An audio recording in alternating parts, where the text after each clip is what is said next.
When organizations go through changes, employees 100% of the time resist that change. But why is that? That's what we'll talk about here today.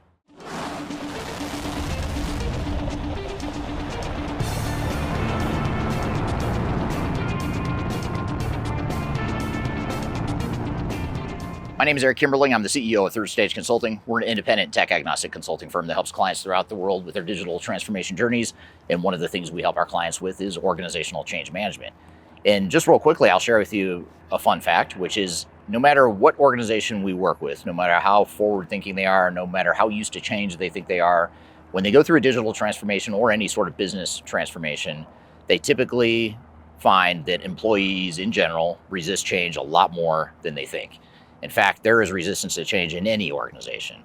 Even if you feel like your people are the most well-intentioned people in the world, and they're not the types to want to sabotage your project, that may be true, but at the end of the day, they absolutely will resist change. So a lot of times clients and others in the industry ask, well, why is that? Why would people resist change when we've got all these great new technologies that are going to help the business, it's going to help them do their jobs better, it's going to make the business more successful, it's going to give them skills that will carry them further in their career. None of that stuff matters to the average employee. Those aren't the reasons why employees resist change.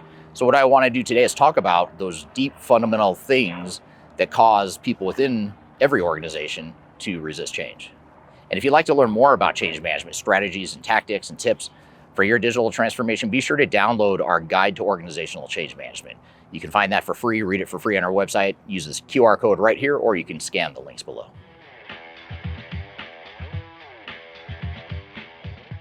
The first reason why employees within organizations resist change is because the technology is never going to be everything they want it to be.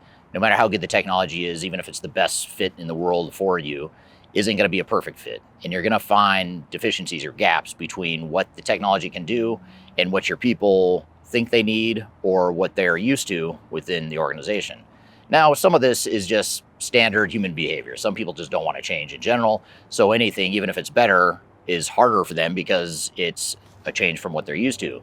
But there's also a bigger problem, which is every technology solution out there has some sort of gap. There's some sort of problem with it that doesn't fit well with your business. And that's just a normal part of the process. Unless you custom develop an entire ERP system or enterprise-wide technology, you're going to be faced with this dilemma of, yes, this might be the best technology out there for you, but it's still not a perfect fit. And it might be 99% of a fit, but that 1% that doesn't fit can wreak havoc on an organization from a change management perspective. For whatever reason, employees within organizations aren't the types to say, well, at least we got 99% of what we wanted. Instead, what they look at is that 1% that they're not getting. And that becomes a really big deal, even if it's not really a big deal. The perception becomes reality in this case. So recognize that no matter how awesome the technology is that you're deploying, which I'm sure it is, it's not awesome enough to overcome resistance to change for employees.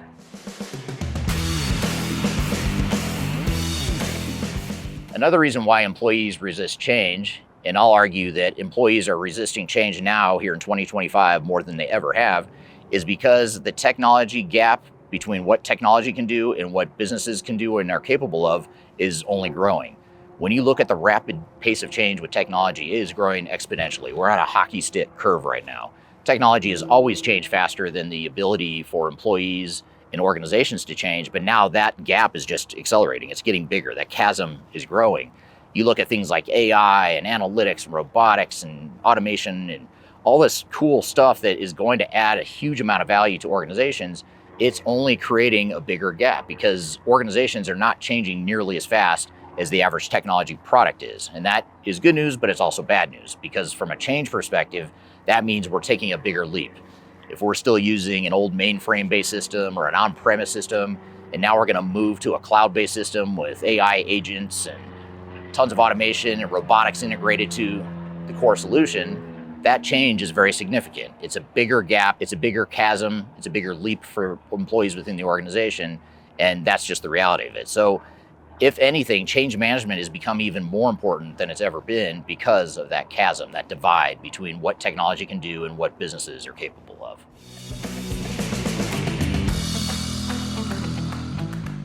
Another change management issue that is becoming more prevalent here in the 2020s is the fact that employees don't fully understand how technology is going to affect them and affect the business. And this has always been a challenge, it's always been important, for organizations to clarify and document and understand what that future state's going to look like so that they can help employees navigate the change. Organizations have always struggled with that component of digital transformation. But what's happening now is that this technology that is being used by a lot of organizations now is so new that even the core team and the leadership that's implementing the technology doesn't fully understand what the technology is capable of and how it's going to affect the business. So they themselves can't even communicate or manage the change with the rest of the organization. And that's a huge problem. So you look at something like AI. AI is relatively new. It hasn't been around that long at scale across enterprise technologies, but now it is. And now organizations are looking at ways to either deploy enterprise tech with AI embedded in it, or in some cases, organizations are saying we want to have a separate AI initiative, which many of our clients do. They want a separate AI strategy and implementation initiative. And that's all great. That's all good stuff. I'm not knocking AI here, but what I am saying is that people still don't fully understand how AI is going to affect their business. They don't fully understand all the use cases of how they're actually going to deploy it. And without that clarity, even at the core project team level, that's just going to wreak havoc when you get to hundreds or thousands or tens of thousands of employees that are just as, if not more, confused and unclear as your project team.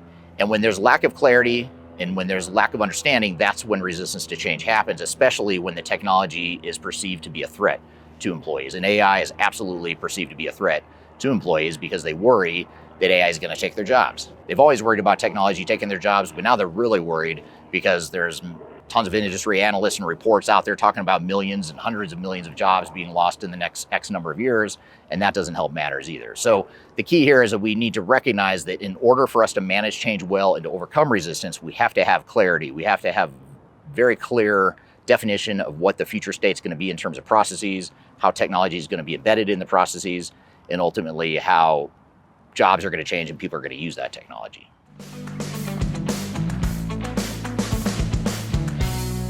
I have a question for you, the audience. Do you have an employee within your organization that holds all the knowledge and all the spreadsheets and all the tribal information needed to do a certain part of a process within the organization? I'm guessing you probably do. You probably have at least one person who, if that person left the company tomorrow or if something happened to them, God forbid, you would be in a world of hurt because that person possesses so much knowledge, has understood your business for so long. They've probably been with your company for a long time. They've built spreadsheets and tools and access databases and workarounds and ways to power through the lack of tools that your organization has. And that's all good stuff. You have to value that person and appreciate what that person does for your organization. But that person is also highly likely to feel threatened by technology. In fact, that person is going to feel more threatened probably than anyone in the organization because their value, their perceived value to your organization is the fact that they have succeeded through heroics. They've used their tribal knowledge, they've used brute force, they've used heroics to solve problems and to create a process that works.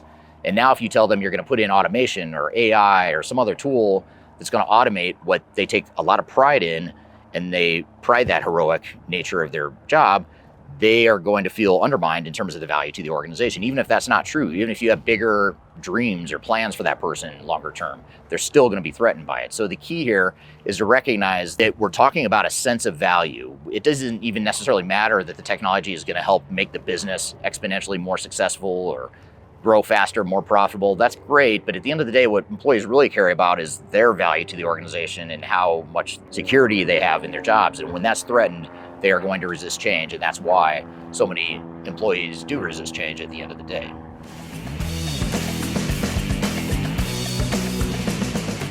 Another reason why employees resist change more than you think is because it threatens their sense of purpose, their loyalty to the organization. Now, this point is especially true for organizations that are purpose-driven. And what I mean by that is if you're a government organization that's helping people in the community, or if you're a healthcare organization that's helping save lives or helping cure people's health, or if you're a faith-based organization that stands for a greater purpose. Any of these types of organizations, including nonprofits and government entities and healthcare entities especially, you have people that are there largely because they believe in the mission of the organization. And that's a little bit different than the average manufacturer of widgets and whatnot. Nothing against manufacturers. We have plenty of clients that manufacture widgets and other things that aren't as cool or purpose-driven. But for these organizations that are more purpose-driven, That's a good thing. These are very loyal people, but at the end of the day, their resistance to change can actually be greater and it can actually backfire on you during a transformation. The reason for that is because if they don't understand why we're doing what we're doing and how it accomplishes that bigger vision and purpose, they're going to push back harder than the average manufacturing shop floor worker who doesn't have that same emotional attachment to the product or to the service that's being provided. So it's important to recognize that employees need that sense of purpose. If you threaten that sense of purpose and it doesn't make sense why this project is going to help, or in some cases it may feel like this is actually distracting from that sense of purpose, that's where they're going to resist change as well. So these are a few of the things that cause resistance to change, but I'd love to hear from you. What types of resistance to change have you seen in your career and in your transformations in the past? How have people resisted change? What has been the root cause of that? I'd love to hear your comments below. Be sure to also download and read our free guide to organizational change management to learn more strategies and tips to make your change initiative successful. You can read that by scanning the QR code right here or go to the links below. So I hope you found this information useful and hope you have a great day.